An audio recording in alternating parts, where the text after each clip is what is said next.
First, are you one of those people who believes that human activity is having a role in changing climate patterns? I do, but I believe that it's an overstated problem. I think the Earth is warming, and what purports to be a very big problem is not much of a problem. And when you compare the environmental benefits, from what's being proposed in Congress to the massive economic costs, that presents a challenge. So the way I think we become more environmentally friendly is through simple economic growth patterns and tax reductions, free trade, things like that. And that's why we can help other countries as well become more environmentally friendly through free trade. Could you design a regulatory framework that would both maximize human health and maximize the freedom of free enterprise to do what it wants to do and make profits and employ people and make money? Yeah, absolutely. And I think when you start with changing the depreciation patterns, as I mentioned before. Explain what that means. So basically, it would allow new companies to come on board quicker and build newer technologies quicker with less of a regulatory obstacle. So you do have these more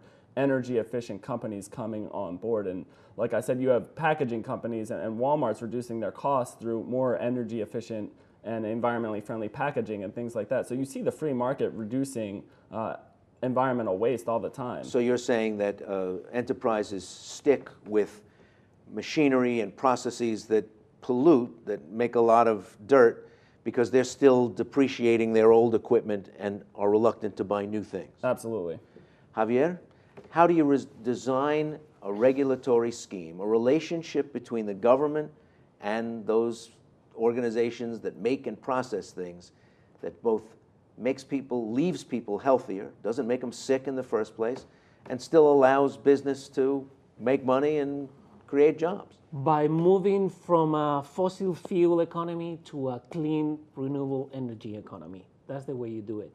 Whether you believe in global warming or not, and this is the only country, civilized country in the world where this debate still continues, the fossil fuels are poisoning our communities. Everything that we've been talking about here, chances are excellent, we're talking about the consequences of burning coal or burning oil. We need to leave those antiquated energies behind us and move on to solar, wind, and geothermal energy. This is a win-win situation.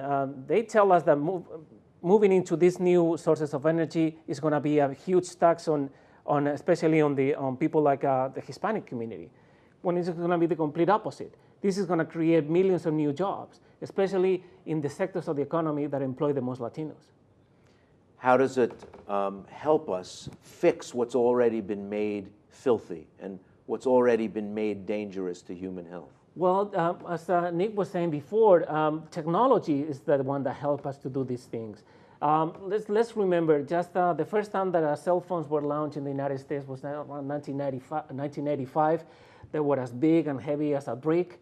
They would drop most of the calls, and they would cost $4,000. Well, today, everybody has one of those tiny little things, light as feathers. They do just about anything. Sometimes they're even free.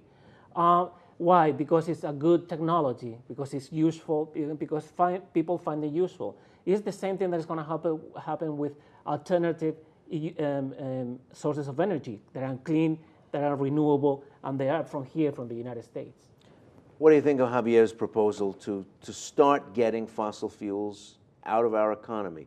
Aren't they a sunsetting source of energy? Absolutely not. I would like to respectfully disagree with that statement. I think there's a reason why wind and solar only provide 1.5% of our electricity, and that's because it's prohibitively expensive, even after decades of subsidies. And if you talk about, people always talk about leveling the playing field. Well, these subsidies to wind and solar are $23 per kilowatt hour compared to 50 cents for coal and natural gas and things like that. So you're raising the cost of energy on the American public, and specifically that targets low-income families, and that creates big problems for the economy. It really contracts the economy. There's energy in everything we do. This table that we made, the lights to provide this room, and when you increase the cost of energy, those trickle through the economy. And Yeah, there will be jobs created in the wind and solar manufacturing, but they'll be destroyed. More will be destroyed through these policies, and that's been studied by us, but also by the Congressional Budget Office has just come out recently saying that more jobs will be destroyed from these clean energy policies than will be created. But we're having this conversation during a week when BP is still trying to figure out how to cap a well that's been spewing oil into the Gulf of Mexico for more than a month. When you talk about subsidies to wind and solar, are you costing in what you've called the externalities of pumping and burning oil? Yeah, well, that's a good question.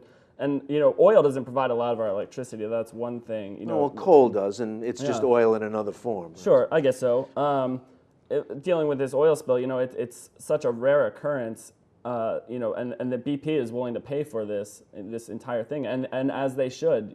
This if the risk was too low and the risk was socialized through government policies, then that's a problem. We need to address that. Those lower risks are a subsidy in and of itself, and that's a problem. And we think that's a significant problem, because if it socializes the risk to the taxpayer, then we shouldn't be doing it. About subsidies, during the Bush administration, the oil industry got $45 billion in subsidies. $45 billion in subsidies. ExxonMobil is the richest corporation in the world. Last year, they made $42 billion in profits. Okay, talking about subsidies, and what Nick is saying that what is going on right now in the Gulf is exceptional. It is exceptional because of the horrendous amount of oil that is being spewed right now. But in between this, and these are numbers from the Bush administration, from 2001 and 2007, there were 1,500 accidents on offshore platforms in the United States. 40 people died, 300 were injured, and hundreds of thousands of barrels of gallons were spilled. The thing is, those were smaller instances of what we're seeing right now in the Gulf of Mexico. Oil and coal are dirty, very dirty, and we all pay the consequences. Even if you think, just imagine that 80% of Latinos live dangerously close to a coal-fired plant, including me. 80% of us. It's no wonder among us, as you were saying in the package before, asthma is an epidemic. So we're paying the health consequences of all this. There are many, many reasons to move away from fossil fuels, not only what we're seeing on the Gulf today, but also because of health reasons.